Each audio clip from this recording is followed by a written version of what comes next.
G'day guys, and today Shorty and I are going to do the review of the North Melbourne Geelong clash, which is at Etihad Stadium last night, mate. It was a route by 41 points, but the headline, mate, is Cats mentally weak. Ooh, mentally weak, eh? I reckon so. We should have been absolutely fuming after the Melbourne loss.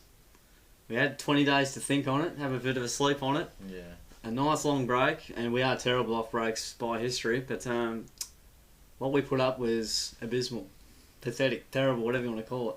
Yeah, I know. It seems to be a common trend, us saying these sort of things. Yeah, I don't like to repeat those words if I can help it, but there was no better way to describe it. We watched the first half together and then I was off. How did you see it? Yeah, much the same as you, mate. I was hugely disappointed with it. We just look like a team that's totally bereft of any confidence, I think. I'd have to agree with that. Like these same players we've seen run around, they're not doing what they once did, or even guys, not necessarily towards the older guys, younger guys coming through that we thought would be at a certain stage by now. Yeah. Just they're not there, and they may be going backwards. Oh boy.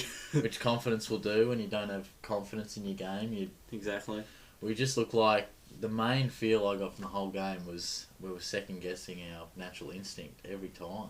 Katie doesn't mind doing that. Yeah. Without name dropping. So, which is frustrating, but from a more technical point, like our kick inside 50 has to be one of the worst in the competition. We just missed targets going inside 50, and it's the most important kick in the game. Arguably second to out of the back line. They're the two for most sure. important, but contested ball and clearances, once again, we're very poor, probably because we have a very, very poor ruckman against the best ruckman in the comp. Minus 20, I think. Contested possessions. Yeah, exactly. But look, yeah, I was very, very disappointed in the whole thing. I sort of expected North to win, but I thought we'd show a little bit more. Not in the manner they did. Yeah, it's very frustrating. It's hard to really know where we're at. You know, it's a bunch of guys that, I was doing the votes, or doing a sec, and you're struggling to pick a guy. Yeah, there were a couple of tough ones, that's Yeah. for sure. No one really putting their hand up, which generally says, how well have we played? Probably not that well. Now my overriding feeling is just really disappointing. You have, Again, like you said, so much time to think about it and look into it and get ready for it. And yeah, it just served up. Probably had two worst games in succession for a long, long time.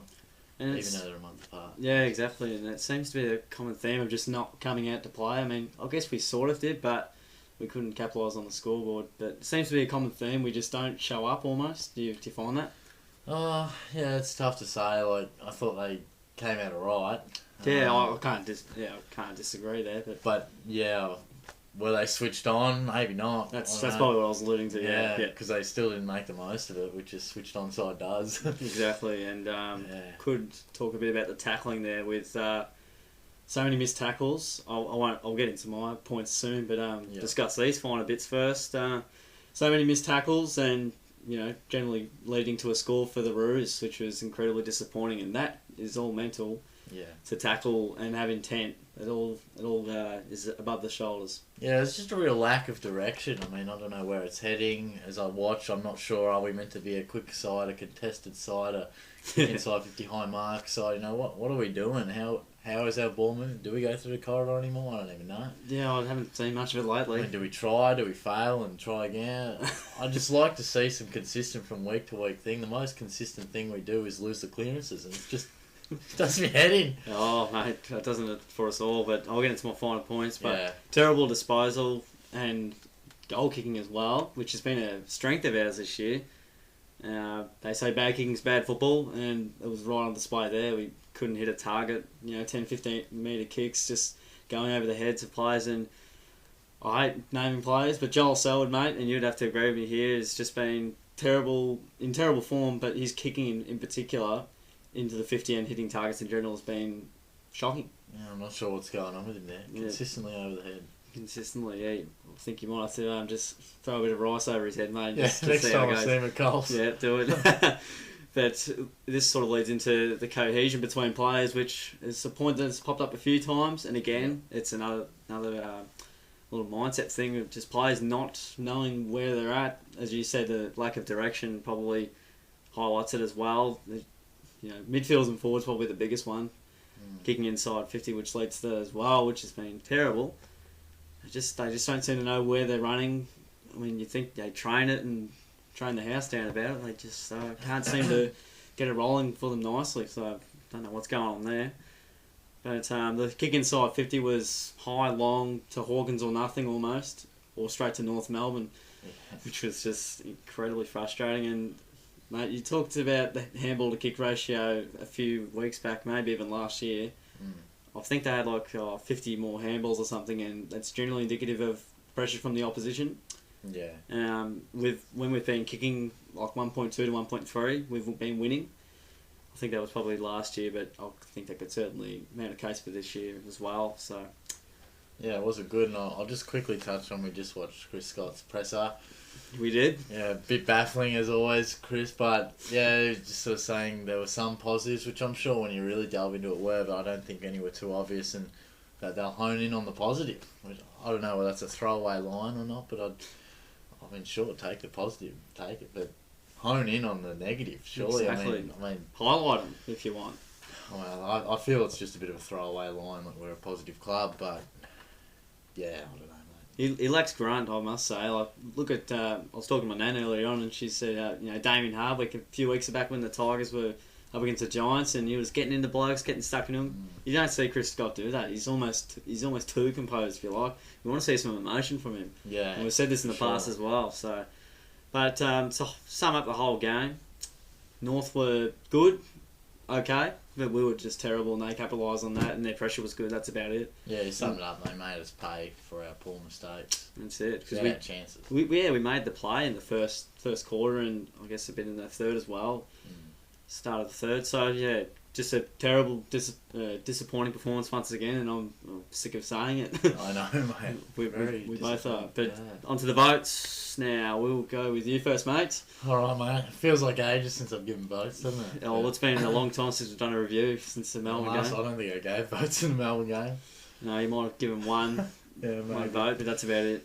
Well, my 3 votes, I'll start with the 3, was Jimmy Bartell, a guy who's missed how much footy? Unbelievable. Nine, well, probably more than 9 weeks, yeah, definitely. Probably close to 12. Yeah, he was clean from the first bounce to the last, 41 touches. Only positive out of the game, I reckon. Career high. Yeah, he was great. And equal career high again. He's a guy who's on the way out, unfortunately, an off-foot injury, but he was our best. I gave 2 to Jordan Murdoch. I thought he had a real crack and was one of our more damaging players. That's good, yeah. I criticised him a little bit from time to time, but I think he kicked a couple of goals, 20 touches, so he did, one of his better games. Certainly. And I did give 1 vote to Joel Selwood. I sort of looked through long and hard at it, and when you have so many players who perform under what you expect, and Joel falls into this category, he was below what I expect, but his standard is so high that it's still higher than 20 other guys. Fair enough. He was probably the best out of the most underwhelming, as you said. And look, his disposal was frustrating, maybe because we were really looking at it, but he did get it, plenty of contested possession. 10 tackles, I think. Yeah, so there's some things you can't fault, which is great, and what we love about Joel. So they're my votes, mate. How'd you see it? Pretty similar, sort of. In a way. Jimmy Bartell got the 3 votes, 41 disposals, 6 marks and a couple of tackles. Second time in his career he's got 41, and he got 41 I think against Melbourne a few years back, it was good. Equal career once again. Good on Jim. 2 votes to Guthrie, 26 disposals and a couple of marks. He doesn't mind getting away from the stoppage, and he's probably one of our better burst players, so he's exciting to watch. And the 1 vote to Jordan Murdoch, who got the 20 touches, 4 marks, 5 tackles and a couple of goals next to his name. Started us off very well in the third quarter and was pretty reasonable over the period of the night. So I nearly thought about Joel Selwood, but because of his disposal lately has been so frustrating, and his little chicken wing tackle, whether there's much in that or not, it just frustrated me the way he went about it. But it was very good in terms of how he sort of went about it when he got the footy or when he didn't have it. But and I nearly put in Guthrie as well. I think. Yeah, I thought you were nearly going to pick him as well. So I am a fan of him. So. Yeah, run up Joel Selwood there for vote number 4 that doesn't exist. Yeah, exactly. Yeah, chopping block time, mate. Your favourite segment of the show. How do we see it? It's a tough one this week. Yeah, you might be expecting me to chop everything here, but there's not many options really. I was looking at it, and I think Matty Stokes, potentially his time in AFL footy is perhaps running out. It's getting close, isn't it? I've put him on notice a couple of times, and Sometimes he answers, sometimes he doesn't, but whatever he does, he's not very damaging, is he? So that's disappointing. He had 5 touches and goal, but he got subbed off, which is always a fair message. Fair message there. And that was honestly really the only guy I'm going to chop. I think Dawson Simpson was absolutely deplorable, and he's not an AFL footballer. He's just not up to standard. Like a couple... It's as simple as that. I mean, he panics and gives away frees in a ruck. Yes, he's against the best ruckman in the comp, but that's why they brought him in. Gives away frees, can't get around the ground, doesn't offer anything in the air, barely anything on the ground. So, terrible defensively when it goes down the end and Goldie marks it. That was my next point. There was a moment where he's arguing with the umpire about the free he gave away, and Goldstein then, 20 seconds later, has a shot on goal. Coach killers. Makes me angry. Yeah, shorty killer too.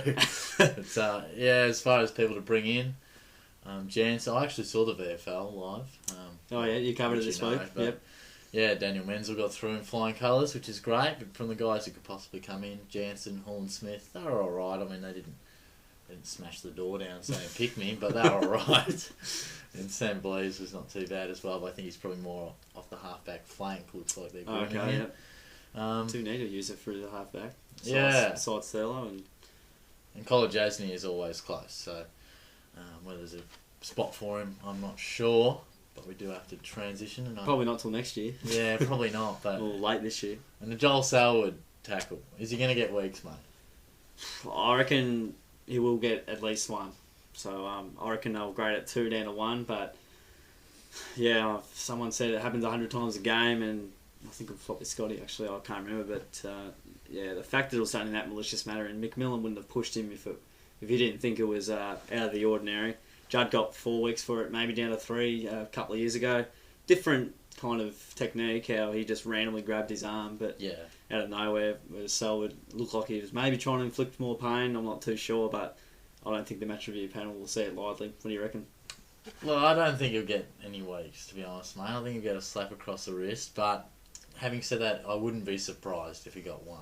Yeah. That's probably certainly my opinion, that I don't think he should get weeks. I think it was a little malicious, yeah. It was. It didn't look great, but he couldn't see where the ball was. He wasn't viciously wrenching his arm away. He was just holding it there, which isn't good. It's not a good look, but it's just, again, that old argument, Franklin gets 1 for, it's that sort of thing. Franklin gets 1 off the ball.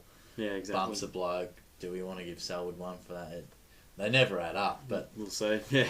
We're not the match review panel, are we? So no one could predict it.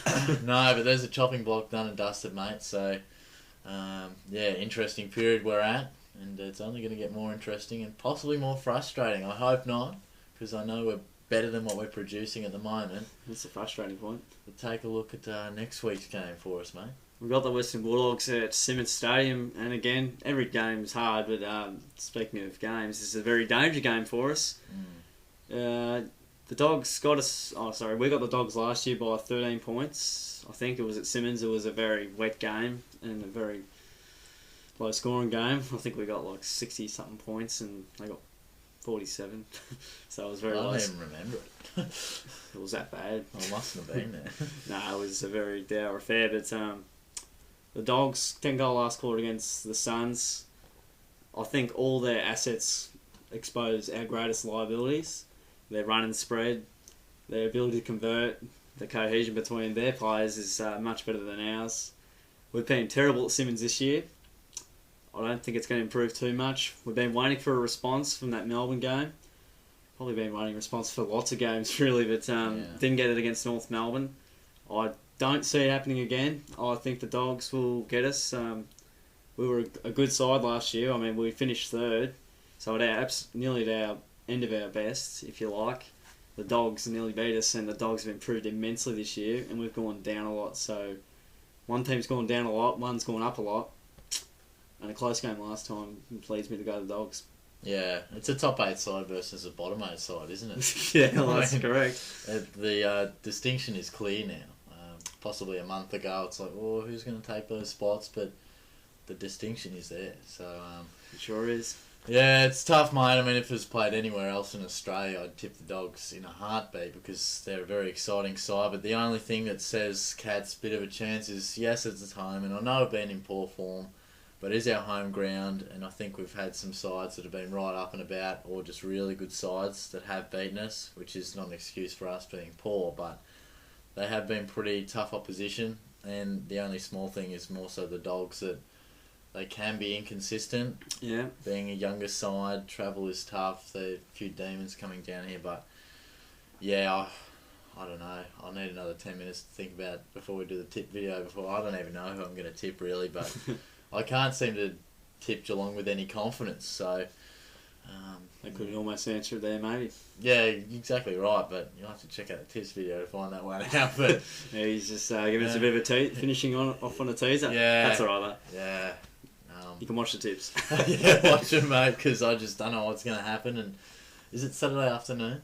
I think at 1:45. Yeah, we're both going to miss it. Yeah, going to miss it. But anyway, hopefully we play well. I mean, I wouldn't have thought we could play too much worse, but we need to play some sort of improvement and show some signs that we're getting better onto the right track. But yeah, certainly.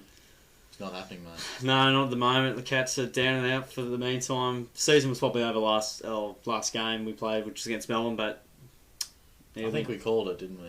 Yeah, I was season over. In fact, I nearly thought it was season over once the Hawks beat us. Anyway, moving on to the next week. Hopefully we go alright. We can only just hope. I agree.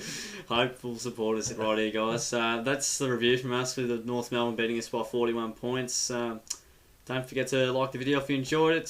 Share it around to your mates and subscribe as well. Don't forget to check out darijoe. Does the Geelong Goal video highlights each week, and got a few this week, probably about 11 or something like that. We didn't kick that many, so pretty disappointing. And don't forget to check out catstars.com.au, who also do Cats videos and all that kind of stuff. And as the title suggests. Yeah, and they put up our stuff as well, even tips and whatnot, so he's a good bloke, so get around him.